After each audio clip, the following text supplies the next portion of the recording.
Bonsoir à toutes et à tous et bienvenue dans les Jeudis de la formation. Nous répondrons à toutes vos questions dans la deuxième partie de cette émission.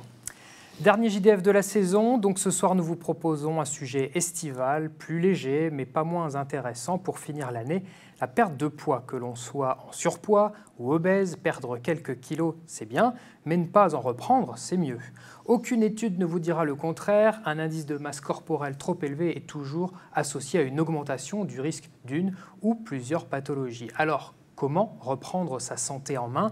Activité physique, alimentation, hygiène de vie. Ce soir, notre invité va nous raconter son expérience personnelle dans le domaine. Et cet invité, vous le connaissez bien puisqu'il tient les rênes de cette émission depuis maintenant 70 numéros. Ce soir, il passe de l'autre côté du miroir. Il s'agit du docteur Jean-François Lemoine. Bonsoir. Bonsoir Damien. Alors, ça me fait tout drôle. Hein. Bah oui, c'est une place dont vous n'avez pas trop l'habitude. Ah non. On va voir si vous êtes tout aussi bon interviewé qu'intervieweur. Oui, vous le sentez comment? Écoutez, ça me fait plaisir parce que quand on est à votre côté, c'est pas toujours facile de passer des messages. Là, maintenant, c'est mes messages. Oui. On va voir comment vous allez faire en sorte que je les passe. On va voir ça. Et je vous rappelle chez vous que vous pouvez dès maintenant poser toutes les questions que vous souhaitez à Jean-François Lemoine. N'hésitez pas, c'est le moment ou jamais, grâce à la boîte de dialogue située en dessous de votre écran. Alors, on va revenir sur votre expérience qui est un petit peu jalonnée de haut et de bas. À partir de quel moment on se dit « il faut que je perde du poids » ? En fin de compte, moi, si vous voulez, je me suis un peu dit tout le temps, quand je vois des photos de moi où j'étais plutôt pas mal, il y avait déjà des gens qui me trouvaient gros. Donc, je me suis toujours dit qu'en fin de compte, j'avais toujours eu ce problème de poids. Mais c'est clair qu'il y a un moment où c'est quand ça vous perturbe. Quand ça perturbe votre vie, quand ça perturbe votre vie physique, votre vie amoureuse, là, à un moment, il est clair qu'il faut perdre du poids. Vous avez dit c'est votre morphotype, non? Vous n'êtes pas dit, bon, de toute façon, ça ne sert à rien. Oui, non, mais bon, de toute façon, comme en fin de compte, on dit que les filles à 50% préfèrent les garçons enveloppés. Je me disais qu'après tout, les maigres, ils avaient leur... Et puis les gens qui font rire, j'avais fait un amalgame, je disais qu'après tout, ma vie était parfaite de ce côté-là. C'est simplement qu'à un moment, il faut perdre du poids parce que on est médecin en plus, on le sait. Vous avez dit quand même quelque chose qui m'a... Vous avez dit que bon, quand on avait un IMC élevé, on a certes quelques pathologies, mais on n'a aucune preuve que les scientifiques. Oui, mais il n'y a aucune preuve scientifique que les gens enveloppés vivent moins longtemps que les maigres. Non. Non, mais on a souvent des études qui nous disent, ces études ne vont jamais nous dire qu'un IMC élevé va être protecteur pour une maladie. J'ai dit que ça avait une augmentation de risque. De toute façon, je vais vous dire, souvent, je pourrais commencer par une boutade. Vous savez, assez souvent, quand j'ai des réunions de famille ou des gens que je n'ai pas vus depuis longtemps, il y a cette espèce de réflexion totalement idiote qui est « dis donc, tu n'as pas perdu de poids ». Alors, si vous voulez, je réponds toujours, et ça peut être violent comme réponse, certains vont la trouver violente. Je dis aux gens, perdre du poids, c'est vrai que... être trop gros, c'est vrai que c'est un défaut. C'est un vilain défaut. Et c'est un vilain défaut qui se voit. La bêtise, en revanche, ça ne se voit pas. Mais la bêtise par rapport au poids, au surpoids, c'est qu'on peut perdre du poids, tandis que quand on est bête, généralement, on l'est pour un bon bout de temps. Oui, ça c'est sûr. Voilà. Donc soyez gentils avec les gros. Tout a commencé un petit peu à Sallanches. Vous avez eu une mésaventure, vous avez cru que c'était la fin? Pas la fin quand même, là, non, là vous exagérez un petit peu, mais disons que je partais en vacances, j'avais sacrifié au rite de la table avec Jean-Luc Petit-Renaud, Europe 1, un jour, et j'ai pris ma voiture, j'ai roulé toute la nuit, je me suis retrouvé à Sallanches, chez des amis qui m'ont remis à table. Et le soir, je ne sais pas pourquoi, je n'ai pas tellement l'habitude de prendre ma tension de ça. J'ai pris ma tension, mais je me suis aperçu que j'avais un pouls totalement... Vous ne sentiez pas très bien. Des extrasystoles, quoi. Et quand on est médecin, on se fait peur quand même. Et moi, je me faisais... Et donc là, mon copain a eu encore plus peur que moi. Donc au lieu de me dire, non, c'est pas grave, direction les urgences de Sallanches. Et là, je vous avoue que quand on met la gentille petite tenue qui se ferme derrière, qui se ferme pas derrière, justement. Et qu'on est allongé sur une table en attendant que ça passe, on se dit, bon, bah, ça y est, c'est la fin, je suis en train de faire un infarctus. Je n'avais pas trop de signes. J'étais épuisé, en fait. J'étais épuisé et gros. Oui, et voilà, c'était. Mais si vous voulez, j'ai quand même cru. Il a fallu quand même cette peur de l'accident aigu pour me dire non, ça va. Finalement, c'était le médecin urgentiste n'avait rien trouvé. Ah non, mais en plus, à un moment, il me dit, un type gentil, il n'avait pas vu tout de suite que j'étais médecin, je lui ai dit qu'après, à un moment, il me dit, dis donc, vous êtes le hold-up, vous avez un cholestérol normal. Et bon, c'est comme s'il fallait absolument que tous les gens enveloppaient un cholestérol au plafond. J'étais plutôt content. Peut-être on devrait vous étudier. Non, électrocardiogramme normal, mais comme il ne trouvait pas grand-chose, évidemment, il attaquait par le truc où j'étais faible, quoi. C'était de dire, dites-moi, il faudrait quand même perdre un peu de poids. Ça vous est jamais passé par l'esprit que ça pouvait être dangereux, cette obésité? Si, tout le temps. Mais je veux vous dire, le problème, Damien, c'est qu'on ne prend pas 20 kilos en une demi-heure. Quand je vous dis, je vois les photos, je n'ai jamais été très maigre, mais bon, je fais 1m88. Ça, je mens un petit peu de temps en temps. Je fais 87, 88, on va dire.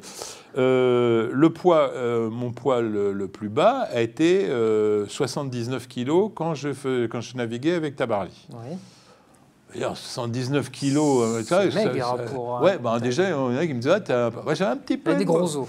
Ouais, j'avais un peu le bourrelet, quoi. C'est-à-dire qu'évidemment, il y avait les tablettes en chocolat qui étaient à bord, et puis moi, je n'avais pas la tablette de chocolat. Je ressemblais plus à Deschamps qu'à Ronaldo. Et donc, si vous voulez, à ce moment-là, je n'avais pas vraiment de raison. Et puis, vous savez, c'est pas dur, hein, vous prenez 1 kilo par an à partir de 30 ans, et ben vous en avez 20 ans plus tard, et ainsi de suite. Donc, je suis arrivé, effectivement, quand j'étais à Sallanches, comme on a pesé le bébé. Oui, vous êtes arrivé à combien? J'étais à... Alors là, je mens aussi, j'étais à J134, mais en fin de compte, j'étais à 134 900. On pourrait presque dire. C'était le plus haut que vous avez... Le plus haut que j'ai pu constater, oui. Mais... C'est à ce moment-là qu'on se dit... Là, je me suis dit, bon, là, c'est pas possible. Faut faire quelque Sauf chose. que vous me connaissez, quand j'ai un objectif, j'ai un objectif. Oui, et vous essayez de l'atteindre coûte que coûte. Voilà, donc là, je me suis dit, et puis on sait que c'est pas difficile de perdre du poids. C'est ça qui est le plus terrible. C'est que perdre du poids, retrouver un poids, c'est pas difficile. À votre avis, qu'est-ce qui a fait que vous en êtes arrivé là? C'est le rapport particulier à la nourriture? C'est clair que la nourriture me rassure. Vous, je ne sais pas comment vous gérez votre anxiété. Vous n'êtes peut-être pas anxieux, mais on gère son anxiété comme on peut. Alors, par exemple, moi, je ne sais pas... vous n'avez pas l'air d'être anxieux comme ça. Si, alors, je suis anxieux, il n'y a pas de problème. Donc, ça me rassure. La nourriture me rassure. C'est vrai que je suis capable de faire des excès. C'est les excès alimentaires extrêmement brutaux qui m'ont fait grossir. Il y a cette anecdote du poulet. Ça fait toujours rire mes amis. J'étais capable de manger un poulet, sauf les blancs. J'aime pas les blancs. Mais de manger un poulet avec une méthode très claire. Hein, toujours, tac, je commençais au même endroit. Il me fallait, je vais vous dire, moins de 3 minutes pour manger un poulet. Avant le repas? Quand c'était à 18h. Non, pas forcément. Ça pouvait être à 10h le matin ou peu importe. Il y a des trucs. J'avais une espèce d'impossibilité. C'est une espèce d'addiction, mais pas. Là, c'est addiction. Mais c'était de la faim ou pas? Il y a toujours un peu de faim au début. Hein. Toujours un peu de faim. Il faut les engloutir. Mais non. Puis après, écoutez, oui. Et puis il y a des gens, vous savez, dans la vie, il y a les gros mangeurs, les petits mangeurs. J'étais considéré. Les gens aiment bien m'inviter à dîner parce que ce qu'on dit, j'ai un bon coup de fourchette. Et ça, on a toujours l'impression que ça rassure les gens qui mangent. Mais il y a un peu des deux, il y a un peu de grignotage et un peu des trop grosses rations. Alors, c'est clair, on ne perd pas de poids si on grignote. Ça, on en revient. Oui, mais le grignotage, c'est absolu. Il faut... Et là, aujourd'hui, puisque je suis dans une nouvelle période, je vous expliquerai ça tout à l'heure, vraiment, le grignotage, et c'est par moment, c'est peut-être la chose la plus difficile. On se dit, tiens, j'arrive à la maison, et puis l'essentiel aussi, c'est de ne pas avoir un frigo qui regorge de trucs. Ça aussi, c'est la tentation. Vous savez, le poulet, quand vous passez devant une charcuterie qui est en train de faire des poulets, même là, je me dis, bon, c'est irrationnel, mais ça ne me fait pas ça avec le poisson, par exemple. C'était une forme de boulimie ou pas? Ou c'était vraiment l'anxiété? Fallait que je me remplisse. Oui, voilà. Quand même. Et on pourrait dire, j'aurais pu me remplir avec du vin et des alcools. J'ai eu cette chance-là. L'alcool me désangoisse pas, moi. Donc, ça me désinhibe, mais ça me désangoisse pas. Manque d'activité physique également. Pourtant, vous êtes quand même, vous avez navigué avec l'un des plus grands. C'est beaucoup d'activité physique, ça. Et pourtant... Enfin, vous avez remarqué que la mer est juste à côté du studio et que le bateau me sert à venir tous les soirs. Non, bien évidemment. En période où je faisais des courses de voilier, il est bien évident que je grossissais pas. Je mangeais beaucoup. On mangeait beaucoup. Sur Penwick, c'était effrayant ce que pouvaient manger tous les équipiers.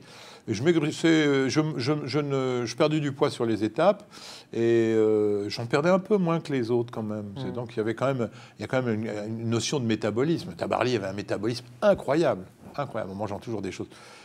Il n'avait aucun sens de la diététique, mais il savait se contrôler. C'était très étonnant sa façon de gérer la nourriture. Et vos proches vous ont jamais vraiment alerté en vous disant là il faudrait que tu arrêtes D'abord, si vous voulez savoir si vous allez prendre du poids, vous regardez comment est votre père, comment est votre mère, comment sont vos grands-parents. Je n'ai pas connu, mais enfin, je n'ai pas l'impression qu'il était spécialement maigre. Mon père était un homme de la stature impressionnante, mais qui savait lui se limiter. Et il y a maintenant donc 5 ans, à l'issue de cet épisode à Sallanches, vous avez décidé donc de perdre 20 kilos en 250 jours. Oui, j'en ai perdu plus. En fait. Vous avez donc réussi. Oui, sans aucun problème. Mais le problème, c'est qu'après, c'est revenu. Après, j'étais content d'avoir, comme tout le monde, puis vous savez, il y a toujours les gens gentils qui disent « Ouais, tu sais, le plus difficile, c'est de ne pas les reprendre. » Ça, on dit toujours ça au type qui est en train d'essayer de perdre du poids. C'est quand même la truc la plus bête qu'on peut lui dire. Bien sûr que l'essentiel, c'est de ne pas le reprendre, mais déjà, c'est bien de le perdre. Donc déjà, encourager les gens qui perdent du poids en leur disant, bon, mais sans amener tout de suite le coup près. Oui, et là, c'est pareil. Hein. Alors là, c'est bon, on va dire, c'est 1 kilo tous les 3 mois. Et puis, bon. Je ne suis pas revenu à 135 kilos, heureusement, mais je suis arrivé à une limite où, là encore, je me suis dit, j'étais pas bien, je trouvais que j'étais essoufflé, ça. Et je sais que la perte de poids telle que je la pratique, qui est simple, c'est extrêmement rapide. Et la perte de poids est rapide, mais la prise est insidieuse. La prise est insidieuse, c'est toujours comme ça. C'est-à-dire qu'on remarque, tant mieux, hein, on perd du poids, on pourrait se dire on perd du poids, puis après on se met... Non, mais en plus, si vous voulez, c'est que le bien-être qui arrive, on sent le mal-être avec la prise de poids, on ne le sent pas bien arriver, tandis que le bien-être de la perte de poids, c'est immédiat. Quand je dis immédiat, c'est 1 mois. Vraiment, au bout d'1 mois, vous avez déjà de tels sentiments de bien-être en faisant des choses simples. Hein, parce qu'on va dire, attends, c'est quoi le secret du docteur Lemoine? C'est pour de perdre un papin. C'est que du bon sens que l'on nous a appris pendant nos études. Et donc, il y a 3 mois, maintenant, vous avez décidé de vous reprendre en main, en quelque sorte, et de faire une sorte de programme. Oui, il y a 3 mois, je me suis dit, bon, la dernière fois, j'avais écrit un livre qui a bien marché, que j'ai bien vendu. C'est comme ça qu'on rentabilise sa graisse, ce qui est déjà pas mal. Hein, y a pas de, c'est une façon de se rentabiliser. Et là, je me suis dit, puisque je fais de la télé, que je fais beaucoup d'émissions, j'ai demandé à l'équipe technique de me filmer le premier jour. Et c'était un peu une bouffée en disant, voilà, 100 jours, dans 100 jours, j'aurais perdu 10% de mon poids. Et comme on va le faire ensemble, je vais le filmer tous les jours. Donc on verra tout à l'heure, en fin d'émission, un petit passage de 15 kilos, de ces programmes. Et j'ai perdu plus de 10% du poids de mon corps. J'ai perdu 15 kilos en 100 jours. Et donc il y a un peu 3 grands piliers dans votre programme. 3 piliers, oui. C'est-à-dire manger moins, manger mieux et faire de l'exercice physique.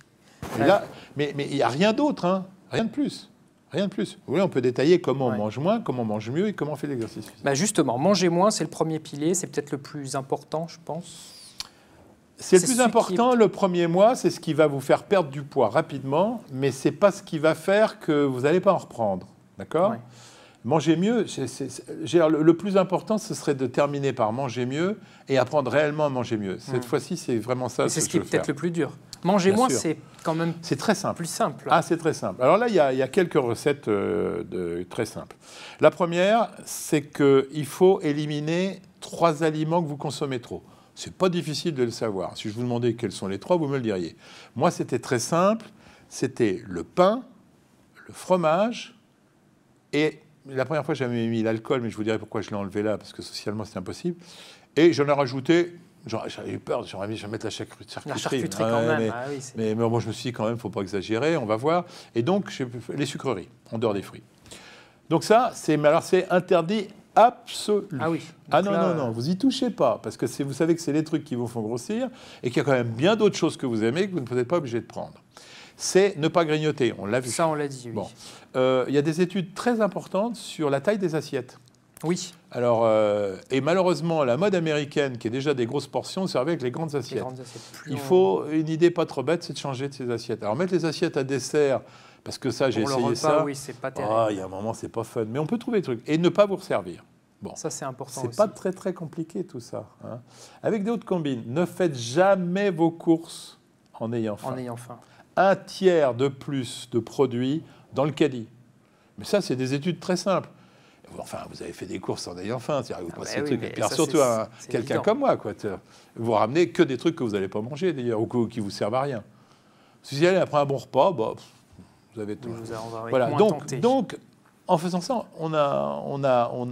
c'est pas la peine de peser, de faire des calories, ça marche pas. Ouais, si vous enlevez, c'est clair. C'est pas trop restrictif parce qu'on a souvent, alors on parle pas de régime non plus, mais vous employez le terme de régime? Non, je dis une méthode, parce que les gens disent c'est quoi ton régime? Parce que souvent quand c'est un petit peu restrictif, les gens ont envie de. C'est pas un régime, c'est vrai que du pain j'en mangeais trop, que j'adore le pain, mais le pain fourchette par exemple. Alors le pain, je l'appelle le pain fourchette. C'est quoi le pain fourchette? C'est quand vous avez du pain.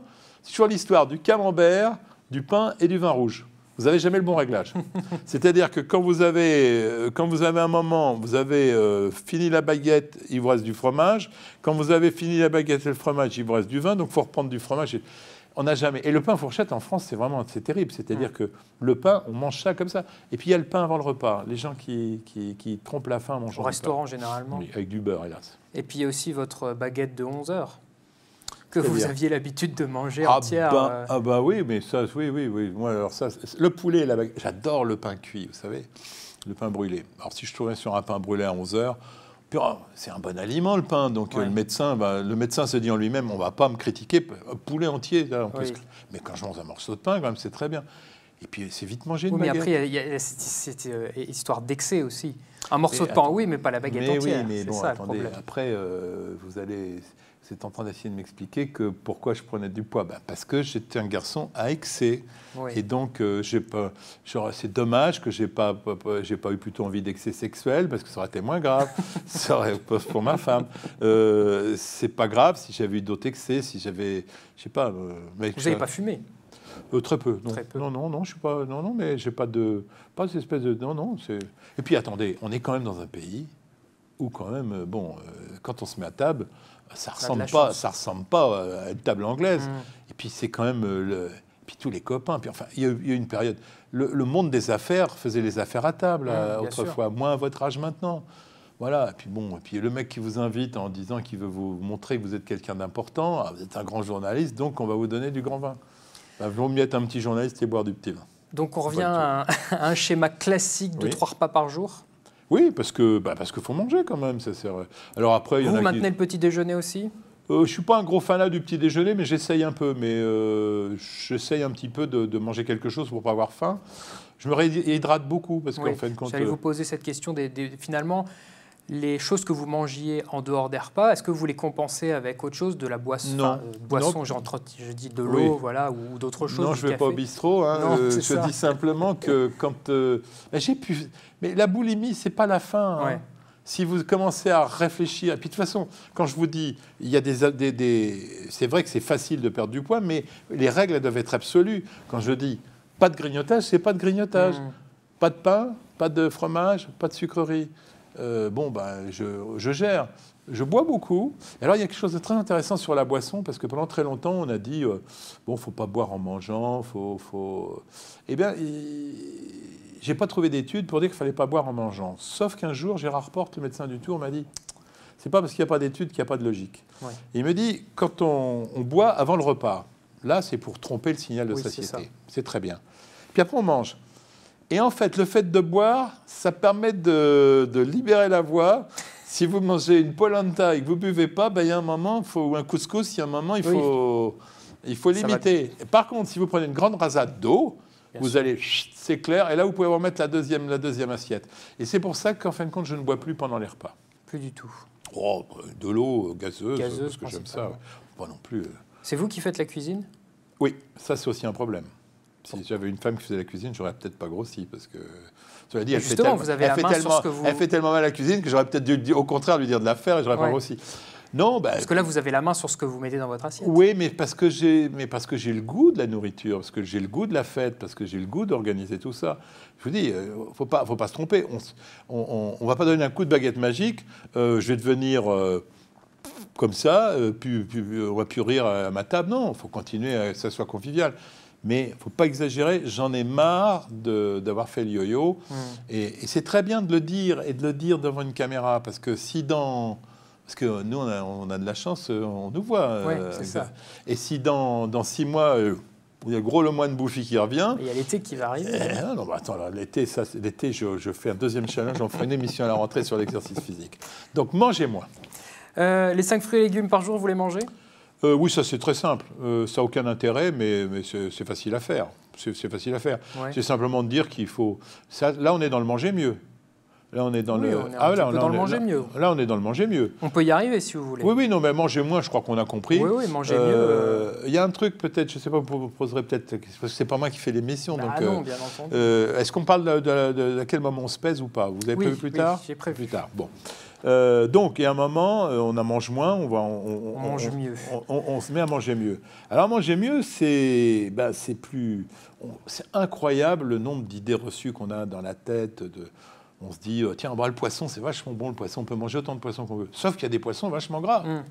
Il y a des poissons très, très, très gras. C'est dans l'excès ou de toute façon Oui, mais c'est-à-dire qu'on a l'impression, comme on est excessif et qu'on dit on se mange parce qu'il ne faut pas dire je vais faire tout fruit, parce qu'il y a les régimes stupides, les tout fruits, les tout machins. Mais là, on dit, tiens, après tout, comme je me prive, je vais manger 2 ananas, ou je vais à midi, après tout, c'est des fruits. Non, c'est du sucre. C'est du sucre. Donc, il faut apprendre les pièges. Puis alors, encore nous, les médecins, on sait quand même retrouver les pièges, les sucres cachés, les sucres et sels cachés. Mais alors, l'industrie agroalimentaire... oui, parce qu'actuellement, c'est difficile de faire le tri entre... il faudrait tout faire soi-même, du fait maison. Enfin, vous savez fort bien, vous n'êtes pas idiot, vous savez exactement ce qu'il y a dans les spaghettis. Vous savez mais les plats préparés, tout ce genre de choses. Les plats préparés, vous voyez, quand ça baigne dans la sauce, c'est que c'est forcément... Mais c'est pratique. Mais attendez, c'est ça le j'ai problème. pas dit non plus que perdre du poids, c'était plus simple. C'est plus compliqué que de se laisser aller. C'est vrai qu'un Paris-beurre fromage à midi, avec une baguette bien tentée, c'est simple, ça coûte pas cher et c'est facile. Non, là, à midi, là, j'ai encore de temps en temps, vous dites, tiens, je vais aller acheter des carottes râpées, mais c'était pas dans mon vocabulaire, les carottes râpées. Qui baignent dans du jus aussi, hein, non, parfois, vous achetez des carottes râpées qui baignent dans rien, mais par contre, vous mettez de l'assaisonnement, parce que vous n'allez pas non plus aller dans l'excès contraire. Ouais. Donc, on a la chance terrible en France d'avoir des magasins partout qui proposent de la nourriture formidable, et quand vous faites un petit peu de discernement, il y a toujours de quoi faire des super repas très bien. Les protéines, vous privilégiez les viandes blanches? Poulet? Oui, poulet, bien évidemment. L'œuf, parce qu'il ne faut pas se priver de... Le jaune aussi? Oui, alors un truc, j'ai mangé le blanc avec le jaune, non, il ne faut pas exagérer. Mais il y en a qui ne mangent que le blanc. Mais oui, non, mais attendez, les régimes ayatollahs, ça donne les yo-yo. Parce que on en parle maintenant du fait que vous et moi, on est les survivants des grandes famines de la préhistoire. On peut y parler tout de suite, oui. Parce que ça, c'est le fond du problème. Les Hamouyel et les Lemoine, je pense qu'il y a 20 générations, ils devaient être à peu près au même endroit. Peut-être pas de la planète, mais dans une grotte. Et fallait que le petit Hamouyel, dès qu'il était petit, fallait qu'il aille chercher à manger. Je ne sais pas si vous avez déjà essayé de courir, essayer d'attraper un lièvre à la course. Faites-moi confiance, l'obèse n'y arrivera pas et vous allez perdre du poids. Donc, si vous voulez, le corps humain était habitué à la famine et à une capacité incroyable à stocker. Ceux qui ne savaient pas stocker mouraient. Donc, nous sommes les survivants des meilleurs qui savaient résister sur la famine. Et les miens devaient être bons parce qu'ils ont appris à stocker. Et vous savez, il y a autre chose qui est intéressant dans cette histoire de l'homme de la préhistoire. Vous avez remarqué que quand vous avez un petit creux, c'est assez rare que vous ayez envie de manger une tranche de poisson ou un morceau de jambon. Vous passez devant une pâtisserie et là, les sens sont en éveil. Ça dépend pour qui, hein. La majorité des gens, je ne fais pas des règles, mais la majorité des gens préfèrent manger du sucré parce que c'est inné. Ouais. Le chasseur, quand il avait besoin d'énergie en courant derrière le lapin, il n'allait pas se manger une tranche de gras. Il voyait un truc, il cherchait, et il avait su chercher, et il avait du sucre. Donc, tout ça pour vous dire qu'on a au fond de nous-mêmes le gène du stockage. Plus ou moins chez d'autres, ce qui explique à mon avis les trucs génétiques. Mais si on mange trop, on stocke. Bien sûr. Donc, les histoires de yo-yo, c'est ça. Le corps, il n'est pas con. Il dit, il est gentil, le moine, il est en train de me mettre en famine. Bon, alors, au début, je ne sais pas trop quoi faire. Il y a panique à bord, je vais piquer des graisses et tout. Mais il y a un moment, quand arrive le deuxième service, je suis prêt, mon corps est prêt. Et là, on stocke, c'est la marmotte. Ah oui, c'est sûr. Et on fait de la graisse. Et on fait de la graisse. Parce que quand même, tous les médecins savent que le sucre se stocke en graisse. Bien sûr. Et que c'est beaucoup plus difficile de transformer de la graisse en sucre que de transformer du sucre en graisse. Bon, voilà. Ça, c'est dit. On continue cet entretien dans un instant, mais je vous rappelle qu'on attend vos questions et on y répond dans moins de 10 minutes. J'ai cru que vous alliez envoyer une pub. Ah, bah, ça. Dernier pilier indispensable, l'activité physique, on n'en a pas parlé. Oui. Comment on s'y remet? Alors ça va être mon combat, vous n'êtes pas prêt de finir là-dessus, ça va être mon combat des années à venir. Parce qu'il y a une chose que l'on ne nous a pas enseigné à la faculté de médecine, c'est que l'exercice physique, c'est un médicament universel, gratuit, avec très peu d'effets secondaires et qui marche pratiquement partout. Ouais. Ça paraît comme ça, on va dire, ouais, tiens, formule péremptoire d'un journaliste. Non, c'est bien plus sérieux que ça, mes chers confrères et consoeurs. Problème, c'est qu'il n'y a pas d'intérêt financier avec l'exercice physique. On ne vend pas de pilules d'exercice physique. On vend des abonnements de... Oui, mais enfin, vous avez pas encore... cher. Oui, mais vous n'avez pas encore des délégués médicaux qui arrivent à vous revendre des abonnements dans des trucs. Ça n'existe pas. Donc, en fin de compte, on a oublié de l'enseigner. Alors, l'exercice physique, on va aujourd'hui parler que celui de la perte de poids. D'accord ? Oui. Donc, celui de la perte de poids, il tient sur deux piliers.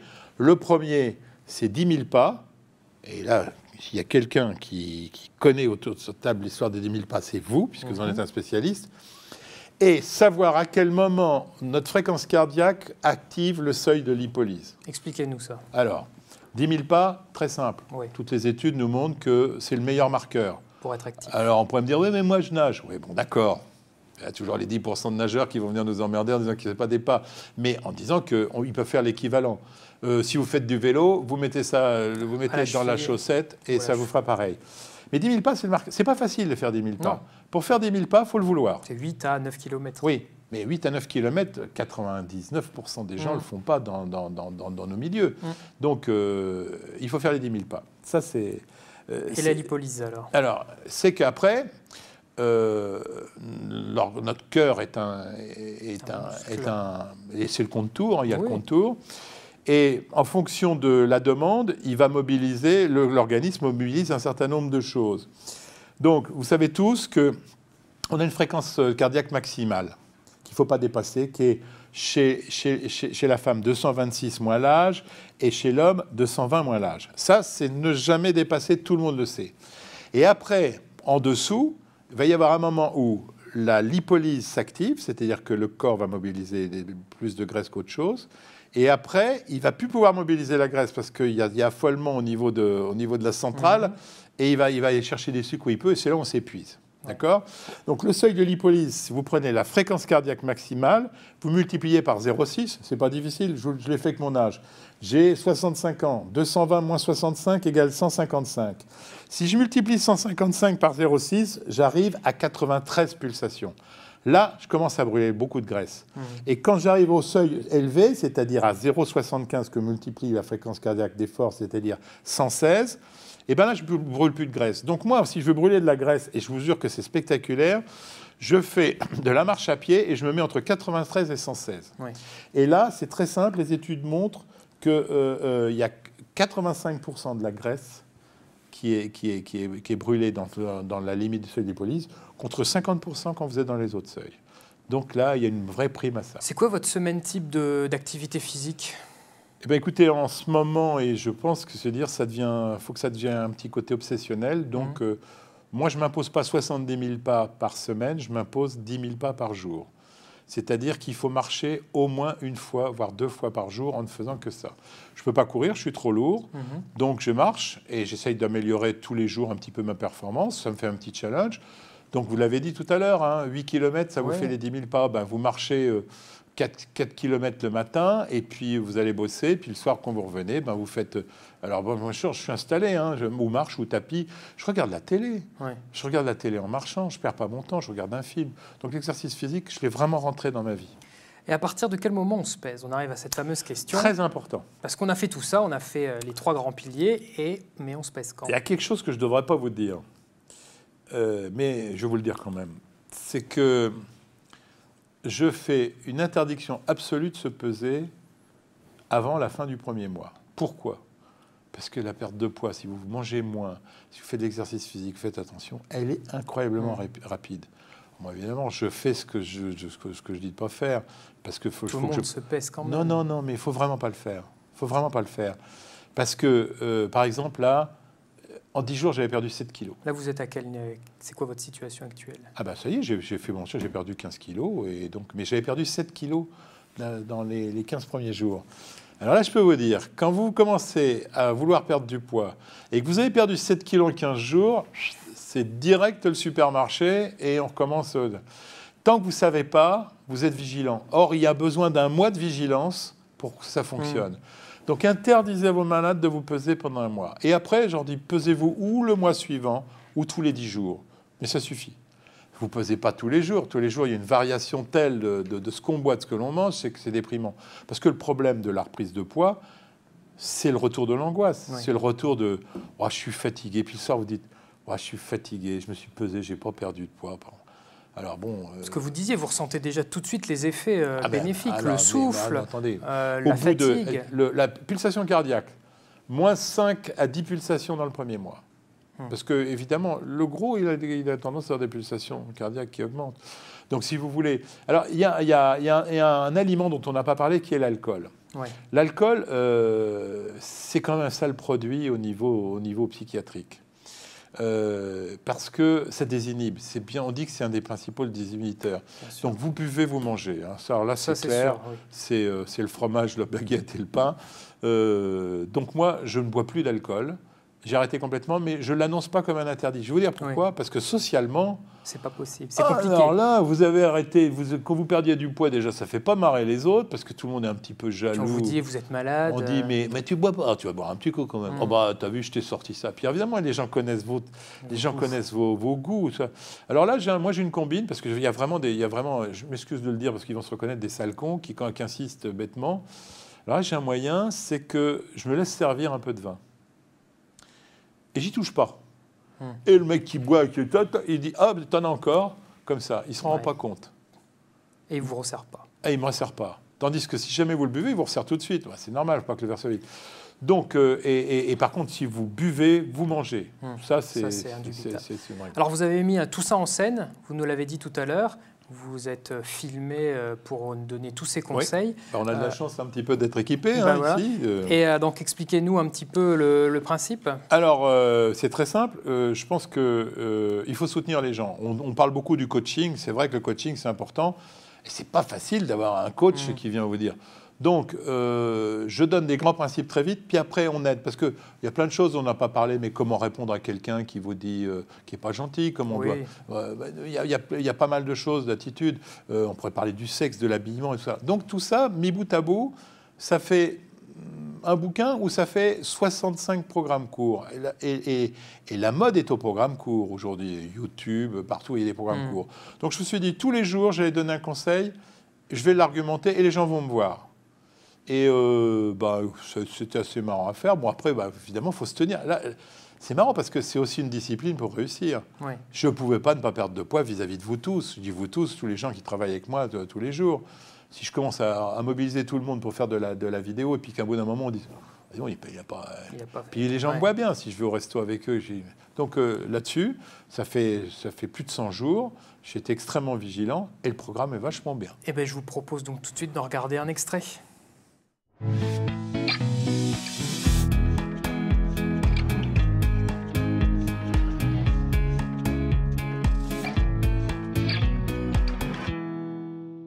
Le sucre est l'essence de nos muscles. Sans lui, l'homme serait immobile. Mais il se stocke très mal, en très petite quantité, et au bout de quelques minutes d'effort, il n'y en a plus de disponible.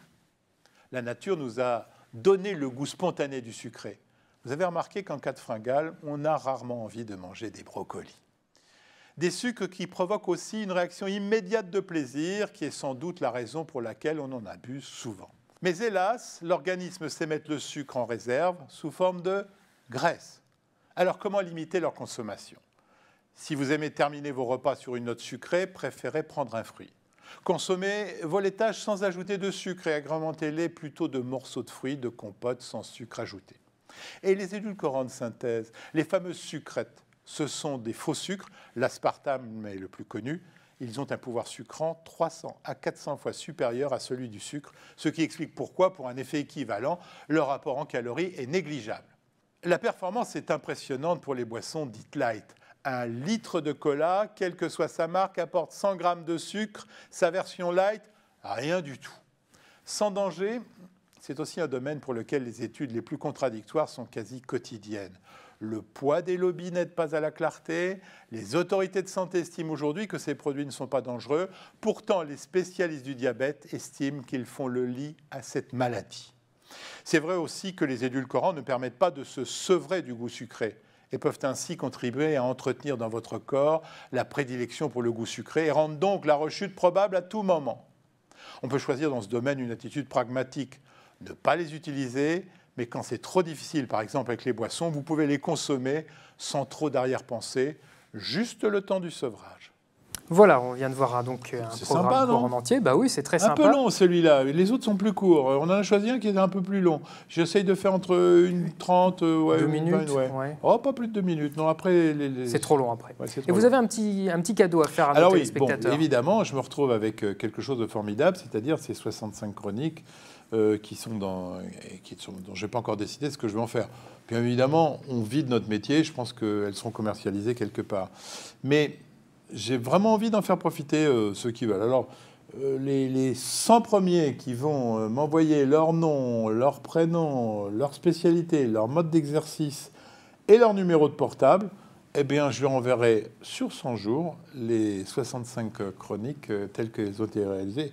Et vous verrez, c'est très bien. L'adresse mail, je vous la laisse la rappeler. L'adresse mail, jdflemoine@gmail.com pour nous envoyer, ou envoyer à Jean-François, vos coordonnées. Et ça me fera plaisir de vous les offrir. Et on va donc passer tout de suite à vos questions.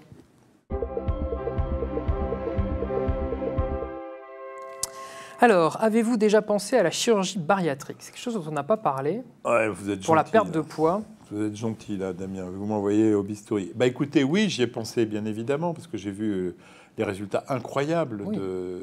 Mais bon, c'est vrai que c'est tentant, parce qu'à un petit coup de bistouri, mais attendez, il faut voir les suites, quoi. On oublie toujours de raconter ce qui se passe derrière. Alors, c'est pas tellement que ça, c'est des désordres dont on dit qu'il faut faire attention, supplémentation, vitamines, ça. Non, c'est qu'après, on a un estomac qui est tout petit, on mange pas beaucoup. C'est sûr, vous mangez beaucoup. Et puis, puis là, c'est pour la vie entière. Donc, Mais même tous les médecins que vous pouvez côtoyer, on se dit pas, faudrait peut-être quand même que je le... Mais vous me trouvez tellement en danger que je m'inquiète vous allez me pour vous. Vous allez me conseiller le bistouri. Regardez, je perds du poids, je commence à aller bien. Si jamais je reprenais brutalement 30 ou 40 kilos parce que j'ai pas réussi à ne pas m'arrêter, il y a peut-être un moment. Mais là, à ce moment, je serais tellement vieux que je n'aurais peut-être pas l'énergie. Mais ça marche. Hein. Oui, ça marche. Les boissons light, n'est-ce pas l'excuse facile et le piège indubitable? Alors oui, bon, c'est vrai que là-dessus, il y a tout un débat. En plus, le débat médical, il n'est pas encore tranché, comme je disais dans la chronique. Il y a encore eu un congrès de diabétologie, on était ensemble, où il y a des études qui sembleraient montrer que c'est tout aussi dangereux pour le diabète que le sucre normal. J'aimerais bien qu'on m'explique comment. Il y a un truc, c'est que c'est vrai que ça ne diminue pas le goût du sucre. Vous en avez consommé J'en ai consommé moins cette fois-ci que la dernière fois, parce que j'ai conscience que faut un petit peu que je me déshabitue au goût du sucré. Mais ça aide bien. Puis il y a tous ceux qui buvaient des colas, des machins. Ouais. C'est bien évident que ça change la vie, quoi. Mais bon, il paraît que c'est pas parfait. Une question un petit peu humoristique. Vous a-t-on déjà proposé d'être l'égérie d'une marque de produits minceurs? Combien vous me donnez, monsieur Amouyel, pour être... J'attends la proposition financière. Bon, non, il ne faut pas non plus être ridicule. Parce qu'on n'en voit pas plein qui font ça. Mais bon, imaginons que dans 5 ans, j'ai perdu encore quelques... Allez, je me donne encore une quinzaine de kilos, que j'arrive à tenir. Ben, je serais content. Mais quelque part, je suis l'égérie de mon programme minceur. Oui, voilà, je cherchais une définition. Je suis l'égérie de mon programme minceur. Est-ce que cette bonhomie et ces rondeurs ne sont-elles pas devenues à terme indissociables de votre personnalité? Oui, alors j'en avais un peu marre d'être le gros avec qui on s'amuse. Quand même. Ouais. Parce que les gens me disaient arrête, faut pas trop que tu maigrisses parce que tu vas plus nous faire rire. Bah, je suis désolé, c'est assez sympa d'être le clown de service, mais je veux pas mourir parce que ça fait rire mes copains. Et puis non. Non. Excepté l'ivresse de l'alcool qui par moments me rendait peut-être drôle, j'en sais rien, que je n'ai plus. Mais je n'ai pas l'impression qu'on me fuit. Donc, il faudra demander à mes copains. Ça doit les faire rigoler comme question. Parce que... Non, puis alors, le bon gros, c'est vrai. C'est le bon gros qui rassure, ça va, quoi. Ça va. On arrive déjà à la fin de cette émission. Jean-François, ça passe extrêmement vite. Hein. Vous le savez, toutes les semaines, ces 40 minutes Même plaisir, je suppose, partagé que vous avez de faire cette émission. Parfaitement. Ouais. Je vais vous donc laisser le mot de la fin, cette fameuse conclusion que vous donnez à tous vos invités, mais cette fois-ci, vous avez le droit de la faire. Hein. Et là, vous n'êtes pas sympa parce que je ne l'avais pas préparé. Je me suis dit... Mais non, parce que comme c'est toujours les autres qui le font. Mais attendez, il n'y a pas de problème. Non, c'est simple. Il y a 3 piliers. Manger moins, manger mieux, faire de l'exercice physique. Et là, vous allez voir revenir un monde que vous avez oublié. On n'a pas parlé de sexe. C'est vrai que le gros, c'est un mauvais coup, mais celui qui perd du poids peut redevenir un bon coup. C'est vrai qu'on est content de la revoir. Donc, il y a plein de choses. C'est vrai qu'on est content de remettre les... Bon, je ne mets pas les pantalons pas de def encore, parce que ça, c'est il y a trop longtemps. Vous avez déjà tout racheté, la garde-robe? Non, mais vous reprenez les choses que vous avez mis. Et puis, alors, l'exercice physique, dont on va revenir, faites-moi confiance. Le bonheur, moi, maintenant, je marche 10 000 pas tous les jours. Je suis en pleine forme. Mon cerveau fonctionne mieux. Ce qui est, des fois, je me demande si je ne suis pas à la limite de l'hypomanie, tellement je suis bien. Donc, c'est vraiment trop bête de ne pas se priver de ce plaisir. Pour tous ceux qui nous regardent ce soir, qui se trouvent un peu gros, pas dit obèse, un peu gros, qui se dit, tiens, 10% du poids de mon corps. Je ne vous avais pas dit, on perd 10, 20, 30 kilos. 10% du poids de son corps. Bon, bah vous, ça ne fait pas beaucoup. Il y en a pour d'autres, ça fera un peu plus. Mais on est tous un peu mieux en perdant un peu de poids quand on a besoin d'en perdre. Et surtout, n'hésitez pas une seconde. Le bonheur est au bout de la fourchette. Bon, ça sera le mot de la fin. Merci beaucoup, Jean-François Lemoine, d'être passé de l'autre côté de la table, j'ai envie de dire, hein, et d'avoir joué le jeu de cet entretien. Merci également à vous tous de nous avoir suivis. Comme chaque semaine, je vous rappelle l'adresse mail des Jeudis de la Formation pour poursuivre la discussion ou pour récupérer les programmes courts de Jean-François Lemoine, jdflemoine@gmail.com. Je peux dire un mot ? Oui. Vous êtes un excellent animateur, et ça, je voulais le dire. C'est un compliment que je prends volontiers, mais ça, je vous venant de vous en plus. Pour revoir toutes nos émissions, il suffit d'aller sur le site fréquencemédicale.com, mais également sur notre chaîne YouTube, alors n'hésitez pas à vous abonner. Voilà, c'était la dernière émission de cette saison. Profitez bien de vos vacances si vous en prenez, reposez-vous et n'oubliez pas de faire un petit peu d'activité physique. Je vous dis à bientôt, excellente soirée à tous, ciao.